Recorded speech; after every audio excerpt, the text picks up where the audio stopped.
همایشی با عنوان همکاری ملی برای نجات ایران امروز در مونیخ آلمان برگزار می شود. در این گرد همایی شاهزاده رضا پهلوی ولیعهد پیشین ایران و جمعی از هواداران او و فعالان سیاسی حضور داشتند. شرکت کنندگان میگویند بر حق مردم ایران برای انتخاب شکل نظام دموکراتیک آینده تاکید دارند. آقای پهلوی بعد از جنگ 12 روزه گفته که مخالفان وارد مرحله پایانی نبرد سرنوشت ساز با جمهوری اسلامی شدند. عبدالرضا احمدی کنشگر سیاسی از محل نشست در مونیخ با ماست. آقای احمدی خیلی ممنون که با ما هستید. چه گذشته امروز لطفاً؟ درود شما و بینندگانتون. ببخشید اگر صدای مورد خود در واقع زیاده برای که من نتونستم گفتگو بکنم. همونجوری که گفتید امروز مونیخ میزبان یک تنوع سیاسی و قومی از تمام ایرانیان بود، از کردستان، سیستان و بلوچستان، زاهدان، آذربایجان، فعالین و کنشگرایی اومده بودن و همچنین از دیوار سیاسی که نیروهای مختلفان و میزبان برنامه‌ای بودن که در مونیخ برگزار شد برای ایران، برای نجات ایران از جمهوری که نه تنها دیگه در داخل مشروعیتی نداره، بلکه این مشروعیت به لحاظ بین‌الملل هم بعد از اتفاقات ماه‌های اخیر از دست داده و امروز برای اروپا و غرب یک زنگ خطر جدی و یک فرصت برای اینکه که از شرکای پوتین رو ثابت کنن.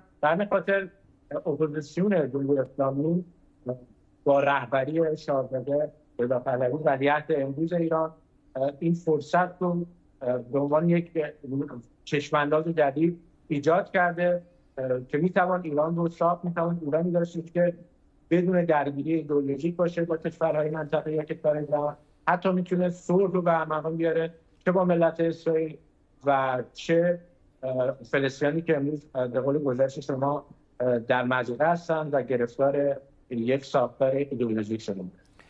دیدم که عنوان این همایش همکاری ملی برای نجات ایرانه. من قاعدتاً باید میشد وحدت ملی برای نجات ایران. چرا این کلمه به کار گرفته شده؟ همکاری به جای وحدت شاید. ببینید وحدت در ملت ایران یک مقوله تاریخی است. یعنی ما یک گروه متکثر اگرچه هستیم اما مثل نقد خالی یک نقش واحدی داریم برای ملت ایران.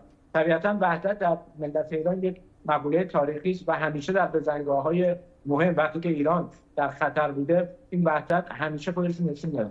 اما نیاز هست که امروز سلایق سیاسی خودمون کنار بذاریم و اولویت رو همکاری برای ثابت کردن جمهوری اسلامی. اگر باورمند به انتخابات آزاد هستیم، اگر باورمند به این هستیم که جمهوریت ملت باید خودشون انتخاب کنن ساختار سیاسیشون و نظمی منطبق و سازوکار جهانی، میتوانیم یک پلتفرم برای همکاری داشته باشیم و امروز به نظرم یک اتفاق تاریخی در پوزیشن افتاد، برای که همونجوری گفتم یک تکثر بسیار زیاد چه به لحاظ جمهوری سیاسی و چه به لحاظ ببخشید وسط حرفتون، ولی گروه های محدودی اونجا شرکت دارن. یعنی جوری نیست که ما چند سال پیش شاهدش بودیم که گروه های بیشتری افراد و شخصیت های زیادی از گوشه و کنار این طیف سیاسی جمع شده بودن، ولی امروز خیلی محدودتره. درسته؟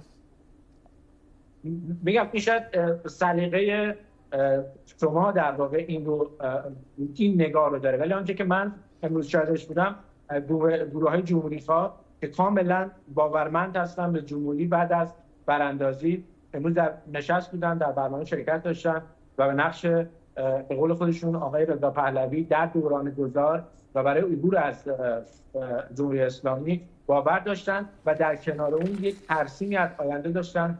به عنوان پروژه شکوفایی در واقع در این برنامه در مورد صحبت شد که چگونه میتوان ایرانی که امروز دچار بحران هست، دچار قحطی هست، دچار مشکل آب هست، برق هست، این رو میشود از این بحران به صورت کوتاه مدت گذر کرد و یک ثباتی رو به وجود آورد که این ثبات پایه‌ای باشه برای شکوفایی دوباره ایران. آقای احمدی خیلی ممنون از شما. عبدالرضا احمدی، فعال سیاسی از محل نشست مونیخ با ما.